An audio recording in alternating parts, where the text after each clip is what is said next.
Maria, great as always to be back on with you today talking about the trends that we're seeing on the front lines of the fractional and interim workforce and CPG. And today is a really dynamic one. We've been having a lot of conversations, particularly with beverage brands on this topic, which is field sales and merchandising. A lot of these brands feel like they're hitting a wall in terms of the third-party offerings that are out there and available to them.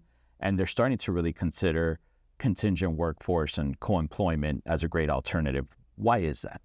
Exactly.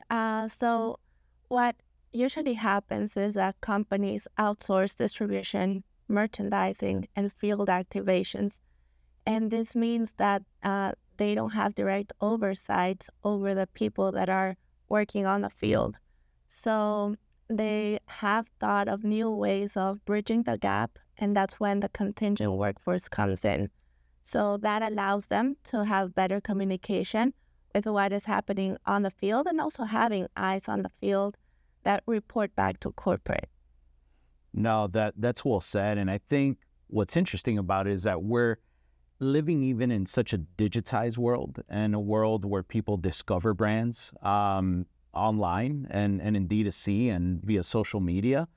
Nothing replaces the impact of the brand on the shelf. And no matter how far away we might get from the shelf in terms of brand discovery, people still need, that power of discovering the brand in the trade. And furthermore, at the point of purchase, making the right choice. And this remains top of mind for CPG brands, especially in a high velocity category like beverage.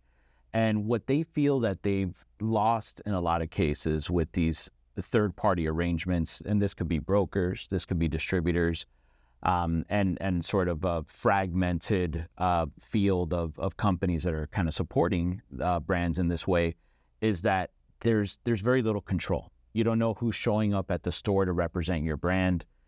The representative is showing up and supporting maybe 15, 20 brands in one stop.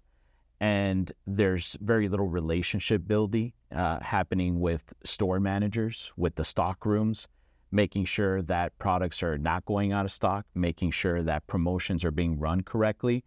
And so what we're seeing is that co-employment could be a good solution here. Contract staffing could be a good solution, because now in a function where these companies have typically had challenges with, seasonal fluctuations, with, needing these folks throughout the year in different capacities, we can bring that flexibility, and the industry can, and they still get the oversight, and they get the consistency. They get reporting every week from folks that are on the field doing this work.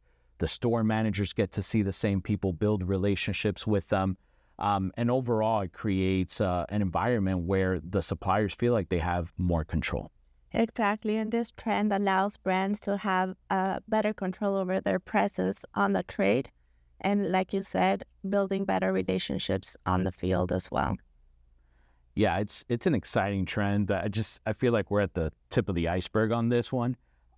It'll be exciting to see how it continues to unfold, and if ultimately, this solution of co-employment and contract is the one that makes the most sense for suppliers.